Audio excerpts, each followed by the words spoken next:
हमारी फरीदाबाद की मेयर बहन प्रवीण बत्रा जोशी, हमारी लाडली बहन, और मोदी जी अमित शाह की दाएं हाथ, मोदी जी के सपनों को साकार,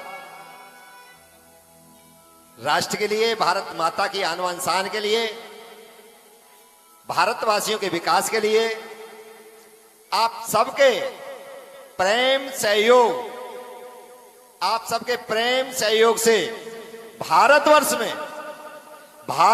में सबसे ज्यादा वोटों से जीतने वाली मेयर हमारी बहन प्रवीण जोशी हैं। जोरदार तालियों के साथ भव्य स्वागत। जय हो, जय हो।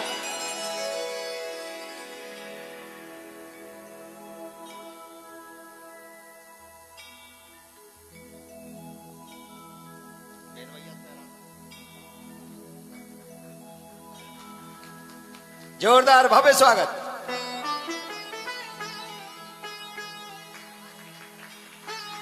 जोरदार भव्य स्वागत।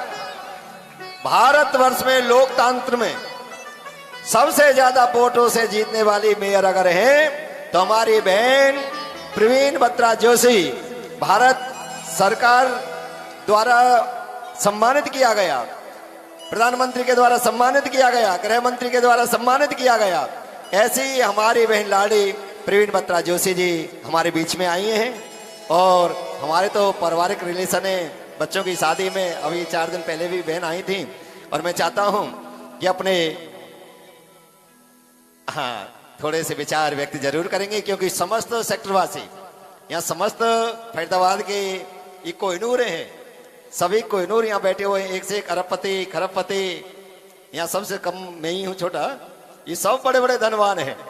तो बड़ी इच्छा थी इनकी कि बहन आए और उन्हें 2 शब्दों से आप संबोधित करें। राधे राधे सभी को, जय श्री कृष्ण। आज महाराज जी के अभिवादन पर और भाई साहब ने बुलाया, आप सभी ने बुलाया, आप सभी का दिल से आभार। यह स्टेज कहूंगी कि मैं राजनीति के लिए तो नहीं है और ना ही हमें बोलना चाहिए। हाँ, भगवान का मंदिर है, भगवान के आशीर्वाद और आप सभी के आशीर्वाद से मैं आज आपके बीच में हूँ। महाराज जी ने बोला कि हिंदुस्तान में सबसे अधिक वोट्स क्योंकि वो आपने दिए, ये आप सभी का सहयोग था, जिसके कारण कि आप कह सकते हो कि मेरे फरीदाबाद का रिकॉर्ड टूटा। न सिर्फ प्रवीण जोशी बत्रा जोशी का, बल्कि हमारे हरियाणा का, फरीदाबाद का, हम सभी के फरीदाबाद का रिकॉर्ड टूटा।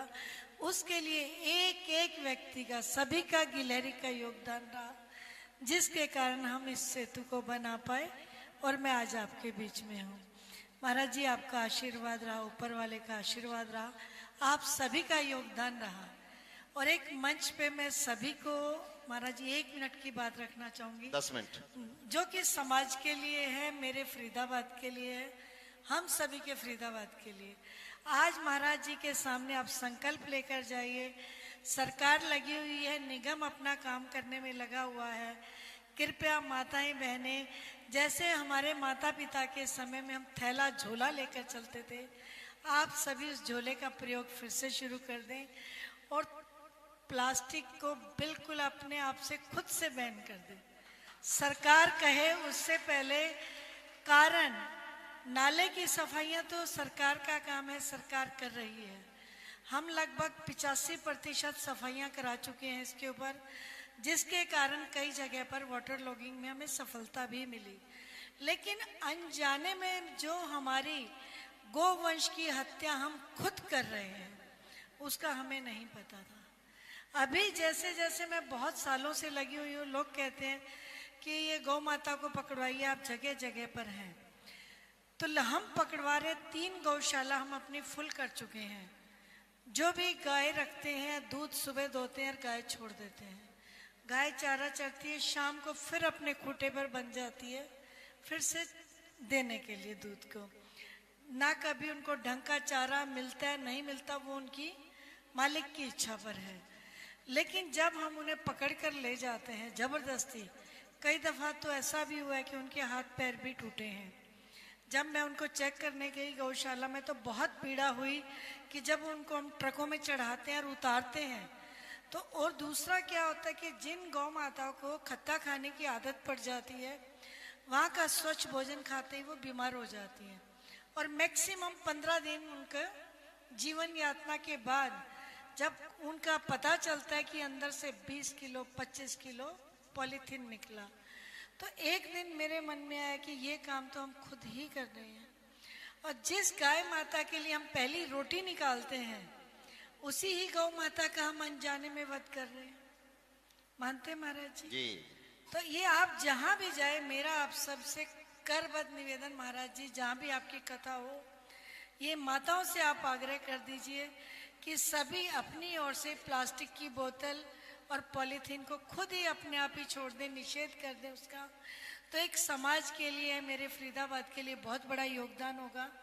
उसके बाद हम फैक्ट्रियों में भी जहां बनता है, फिर उसके ऊपर एकदम बंद करेंगे। जब हम ही प्रयोग करना बंद कर देंगे तो वो किसके पास बेचेंगे? बस ये छोटा सा सहयोग चाहिए महाराज जी। मुझे ध्यान आ गया, बस इसलिए बोल दिया। नहीं, बहुत अच्छे। ऐसा नहीं कि मैं तो सिर्फ आपका आशीर्वाद लेने और आप सभी का धन्यवाद करने आई थी।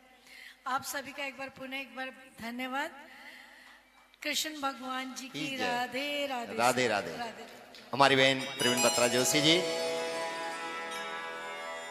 कन्याओं की शिक्षा पर विशेष ध्यान दे रही हैं, बेटी बचाओ बेटी पढ़ाओ पर विशेष ध्यान दे रही हैं, और समाज में फैली हुई कुरीतियों पर, दहेज जैसी प्रथा पर विशेष ध्यान दे रही हैं। दहेज जैसी प्रथा खत्म होनी चाहिए, बेटियों को पढ़ाओ, दहेज मुक्त देश हो, पॉलीथीन मुक्त देश हो, पॉल्यूशन मुक्त देश हो, इस पर विशेष ध्यान दे रही हैं और हर जगह अपना संदेश पहुंचा रही हैं। हम भी इनके संदेश में लगे हैं और हमारे संदीप गर्ग जी इनके बड़े नजदीक हैं। जो भी क्षेत्र में कोई समस्या हो तो संदीप गर्ग जी इनके बिल्कुल नजदीक हैं। मैं चाहता हूं कि उनसे कहकर आप अपनी समस्याओं का समाधान करा सकते हैं। महाराज जी, आपने एक बात और याद दिला दी। हम स्लम एरिया के बच्चों के लिए मैं बचपन से ही पढ़ाती आ रही हूँ। आप सभी से आग्रह की 1 घंटा किसी भी एक बच्चे को गोद ले लीजिए, कोई खर्चा करने की आवश्यकता नहीं, खुद या अपने बच्चों के थ्रू उसको 1 घंटा पढ़ा दीजिए। हमारा पूरा भारत, आप कह सकते कि साक्षर बन जाएगा। मेरा पूरा फरीदाबाद साक्षर। जोरदार तालियों के साथ भव्य स्वागत अच्छी पहल के लिए। जिस दिन आप 1 घंटा देंगे, आप कहेंगे कि मैंने गीता का 18वां अध्याय पढ़ लिया, मैंने सुंदरकांड को 1 घंटा पढ़ लिया, मैंने रामायण का 1 अध्याय पढ़ लिया। आपको ये अनुभूति होगी। मैं अपना अनुभव बता रही हूँ आपको। मैं निरंतर 1 घंटा सुंदरकांड के बिना भोजन नहीं करती थी। जब से बच्चों के लिए काम करना शुरू किया, वही समय बच्चों को शाम को पढ़ाने का, वही संध्या का। भगवान को आप 10 मिनट दे दीजिए। 1 घंटा जब आप मानवता के नाम समर्पित करेंगे तो आप ये ईश्वरीय कार्य आपके लिए और पूरे राष्ट्र के लिए बहुत समर्पित और कह सकते हैं कि फ्रूटफुल रहेगा। तो आप सभी के लिए फिर से आभार। महाराज जी, आपकी ये बात ध्यान आ गई थी। जी बहुत अच्छे, बहुत बहुत बधाई, जोरदार तालियों के साथ।